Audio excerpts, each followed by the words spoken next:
Think before you click. Pakiulit nga po. Mas malaki namang di hamak yung utak mo sa daliri mo.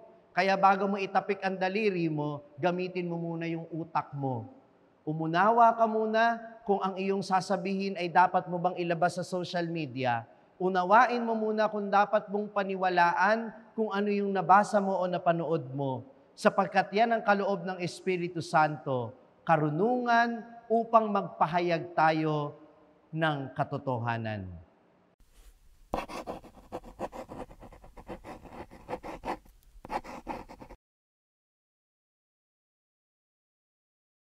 Sumainyo ang Panginoon.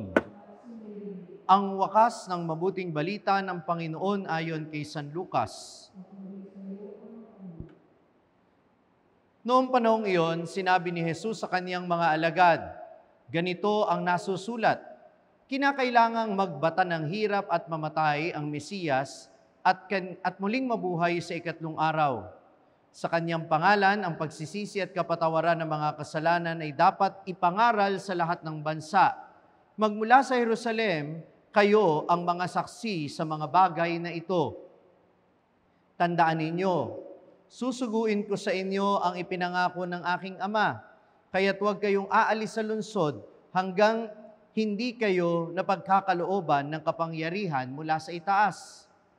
Pagkatapos, sila isinama ni Jesus sa labas ng lungsod. Pagdating sa Betanya, itinaas niya ang kanyang mga kamay at pinagpala sila. Samantalang iginagawad niya ito, siya na may lumalayo paakyat sa langit. Siya ay sinamba nila. Pagkatapos, sila ay nagbalik sa Jerusalem, taglay ang malaking kagalakan, palagi sila sa templo at dooy nagpupuri sa Diyos. Ang mabuting balita ng Panginoon. Magandang umaga po sa inyong lahat. Marami pong nag-comment sa pagninilay ko nung nakaraang linggo. Ang sabi nila, masakit daw. Kasi ang sabi ko nun, ang totoong nagmamahal ay marunong magparaya. Dahil ang pagpaparaya ay isang anyo ng pag-ibig. Sabi kasi ni Jesus, kung totoong mahal ninyo ako, ikagagalak ninyo ang pagpunta ko sa Ama. Dahil kung totoong nagmamahal ang tao, ikatutuwa niya kung ano yung mas makabubuti para sa taong mahal niya, kahit ito ay masakit para sa kanya. Kaya minamahal ko mga kapatid, gusto kong ipagpatuloy itong pagninilay na ito.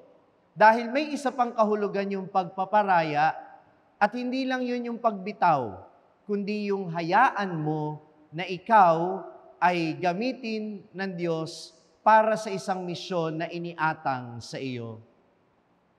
Kagaya ng sinabi ko nitong mga nakaraang araw, hindi lahat ng pag-alis ay pagkalimot. Hindi lahat ng pag-alis ay pang-iiwan. Hindi lahat ng pang-alis ay pagtakas. May mga umaalis dahil mayroon silang pangako na nais panindigan. Mayroong mga umaalis para sa kapakanan ng mga naiwan.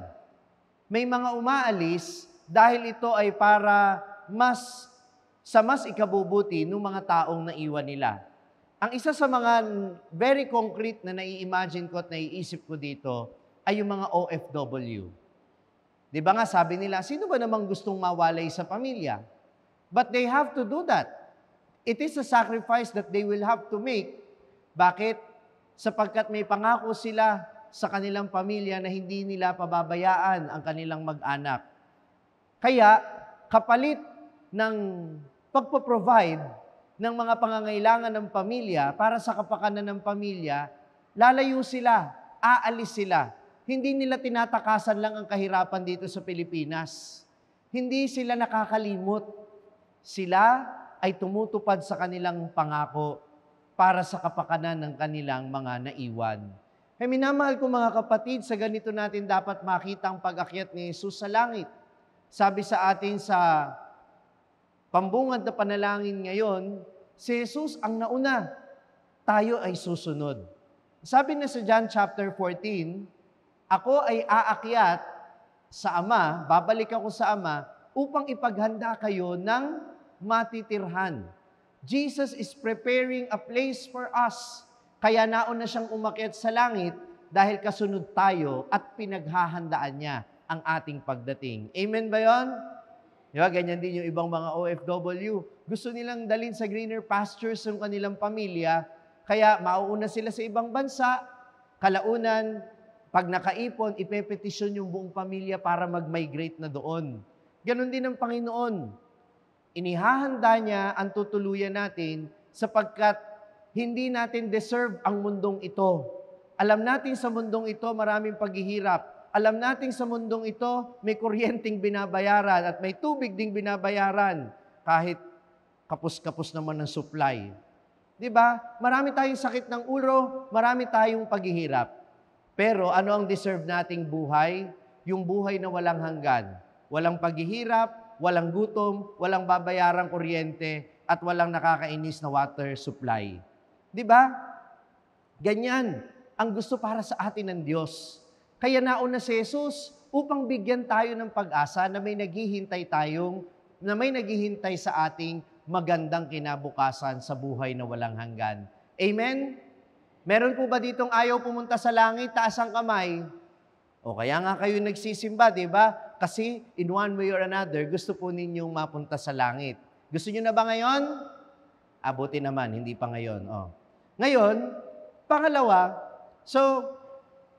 hindi lahat ng lumalayo ay kumakalimot o nagpapabaya o nang iiwan o tumatakas. May mga umaalis para sa kapakanan ng mga naiwan dahil yung mga naiwan ay nakatakdang sumunod sa Kanya at matamasa yung kaligayahan at kasaganaan, yung kalwalhatian ng buhay na Kanyang unang nakamtan. Pero pangalawa,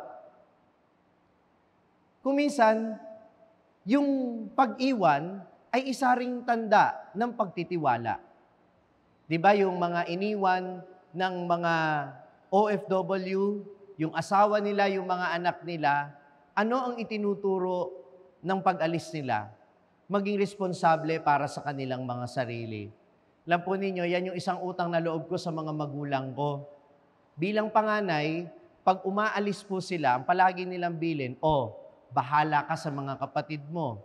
Ikaw ang bahala dito sa bahay. Kailangan, pag dilim, lahat ng kapatid mo nandito na. Magsaing ka na dyan. May ulam na kaming iniwan sa rep, iinit mo na lang. Kapag may nag-away dito, pagdating namin, pati ikaw papaluin. Tingnan niya po ninyo, napakahirap ng sitwasyon ng panganay sa pamilya, no? Pero dahil ikaw yung pinagbibilinan, ako yung parang tumatayong magulang sa mga kapatid ko, pag wala yung aking mga magulang. May nakaka-relate siguro dito sa inyo, yung mga panganay din sa inyo. Pero alam niyo dahil ganun, sa pag-alis ng aking mga magulang at naiwan ako, nagkaroon ako ng sense of responsibility na dala-dala ko hanggang ngayon. Kaya utang na loob ko sa kanila yon. Kung hindi siguro sila umalis, hindi ako natutong tumayo sa sarili kong paa at hindi ako natutong maging responsable para sa aming pamilya. Ganon din ang Panginoong Jesus. Umalis siya, hindi dahil iniwan niya ang kanyang mga alagad, kundi gusto niyang maging responsable ang kanyang mga alagad. Sila kasi ang magpapatuloy ng misyon na sinimulan ng Panginoon. Pero hindi nila magagampanan ng maayos yon kung palagi lang silang nakadepende kay Jesus. Diba? Kasi kung nandyan si Jesus, hindi nila mararamdaman Dahil ang responsibilidad, palagi pa rin nilang iaatang sa balikat ng Panginoon. Pero sa pag-alis ni Jesus, sa kanyang pag-akyat sa langit, ano ang sabi ng Panginoon? Sa unang pagbasa at sa Ebanghelyo natin ngayon, sila'y binasbasan, ipinagkaloob sa kanilang Espiritu Santo. Dahil sa pamamagitan ng Espiritu Santo, mas naging malinaw ang kanilang pagkaunawa tungkol sa mabuting balita. At hindi lang yon, ang Espiritu Santo ang nagbigay sa kanila ng lakas ng loob para humayo sa buong mundo at ipangaral ang mabuting balita. Kaya po yan yung ipagdiriwang natin next Sunday. Yung Pentecost Sunday na paalala sa ating lahat na tinanggap natin ang Espiritu Santo nung tayo binyagan. Kaya binigyan tayo ng pangunawa, binigyan tayo ng lakas ng loob upang maipahayag natin ang mabuting balita sa iba. Amen po ba yun? Kaya, ang pag-alis ay tanda ng pagtitiwala. Kagaya ng sinabi ko, idinulot sa atin ng Panginoon ng Espiritu Santo upang tayo maging tagapagpahayag sa kapwa. Kaya nga po ngayon ay tinatawag na World Communications Day. Pakiulit nga po. Itinalaga ng simbahan ang araw nito para alalahanin natin ang anumang pamamaraan ng pamamahayag sa pamamagitan ng mga tao na may tungkulin, ang mga media personnel, at sa loob ng simbahan yung ating mga social communications ministers. Palakpakan niya po natin silang lahat. Pero alam niyo, sa palagay ko, lahat naman tayo ngayon ay media personnel na. Lahat tayo ngayon, social communications ministers na. Tanong niyo sa akin, bakit? Abay, nauna pa nga kayong mag-report sa TV kung saan may sunog, yung lindol, imbis na mauna kayong magtago, nauna pa kayong mag-post. Sus Mariosep, lumilindol, pero magpo-post muna bago iligtas ang sarili. Lahat tayo reporter na. Oo, pati buhay ng iba, nire-report nyo na sa social media. Parinig dito, parinig doon.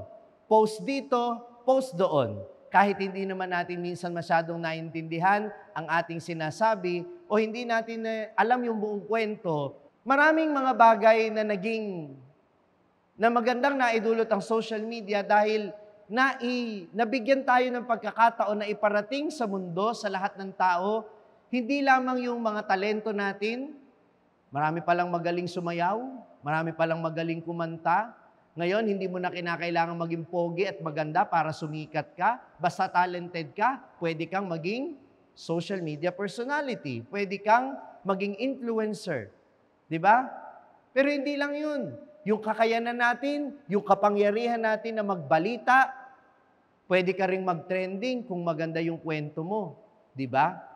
Kaya, paalala ko sa inyo, maging responsable sa inyong pagpo-post. Paalala ko sa inyo, bago kayo magsalita, bago kayo magbitiw ng kahit na anong impormasyon sa social media, siguraduhin nyo munang totoo at tama. Yan ay kapangyarihan. Yung gadget ninyo, yung cellphone ninyo, may kapangyarihan yan na sumira ng ibang tao. May kapangyarihan din yan na magbigay ng inspirasyon sa ibang tao. Amen? Ang tanong, gagamitin mo ba ito para makasira o para makabuo? Ito yung ibig sabihin ng pagpaparaya.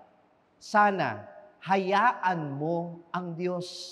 Magparaya ka sa Diyos na gamitin ang social media mo, gamitin yung pagkatao mo para yung kanyang pagmamahal at pag-asa ay maramdaman ng mundo. Amen? Sabi ni Pope Leo XIV, sana sa ating pagkikipag-usap, sa ating komunikasyon, sa ating pagpapahayag, sana daw, wag nating gamitin bilang karahasan. Let us not use words and images to attack other people and to be violent towards other people. Kasi kung minsan, hindi ninyo namamalayan yung simpleng comment ninyo, yung post ninyo na akala ninyo wala lang, pwede palang makasira sa ibang tao. Kaya wag ninyong gagamitin yan para makapanira. At pangalawa, hindi rin naman tayo dapat basta-basta naniniwala. Kasi may mga tao na konting nabasa lang yung ganitong post, napanood lang yung ganito, naniwala na kaagad. Ayun tuloy, na-scam. Diba? Bago kayo maniwala, siyasatin mo ng mabuti kung ano ang katotohanan. Hindi kapag pinadalan kayo ng link na may raffle na mananalo ka ng milyon o merong libre kang pagkain o kung ano-ano, ikiklik mo na yung link. Think before you click. Pakiulit nga po. Mas malaki namang di hamak yung utak mo sa daliri mo. Kaya bago mo itapik ang daliri mo, gamitin mo muna yung utak mo. Umunawa ka muna kung ang iyong sasabihin ay dapat mo bang ilabas sa social media Unawain mo muna kung dapat mong paniwalaan kung ano yung nabasa mo o napanood mo, sapagkat yan ang kaloob ng Espiritu Santo, karunungan upang magpahayag tayo ng katotohanan. Minamahal ko mga kapatid, kung magpaparaya lamang tayo sa Diyos, na gamitin ang ating komunikasyon sa mabuting pamamaraan, siguro'y mararamdaman ng buong mundo kung paano magmahal ang Panginoong Hesukristo. Siguro mararamdaman ng lahat na totoong hindi tayo iniwan ng Panginoon, sapagkat ang Panginoon ay nabubuhay sa pamamagitan ng bawat netizen, sa pamamagitan ng bawat miyembro ng pamilya, sa pamamagitan ng kanilang kaibigan o kasamahan sa trabaho, sapagkat sa pamamagitan nating lahat, nagpapatuloy ang misyon ni Kristo. Amen. Mula sa makasaysayang simbahan ng Baraswain, binabati ko kayong lahat at nagpapasalamat ako sa patuloy ninyong pagsuporta sa aking social media ministry, ang Sa Madaling Sabi. Ang aking mga pagninilay araw-araw ay maaari din po ninyong marinig sa #1 Catholic prayer app sa buong mundo, ang Hallow app. Alam nyo ba na maaari din ninyo itong i-download ng libre sa inyong Google Play Store at Apple App Store para manatili kayong updated sa mga pagninilay sa Ebanghelyo araw-araw. Gayun din naman, huwag niyong kalimutan na i-like at mag-subscribe sa aking social media platforms na makikita po ninyo dito sa ating screen para manatili kayong updated sa mga bagong contents. Maririnig din ninyo ang aking podcast sa Spotify. Naglalabas po ako ng content every Thursday at yan po ang Sabihin Mo sa Akin. Kung na-inspire at na-bless ka ng reflection na ito, huwag mo sanang kalimutan na i-share din ito sa mga kapamilya o kaibigan mo na nangangailangang marinig din ang mensaheng ito. Ako po si Father Franz Dizon, ang content creator ng Sa Madaling Sabi, sharing the message of salvation. Hanggang sa muli.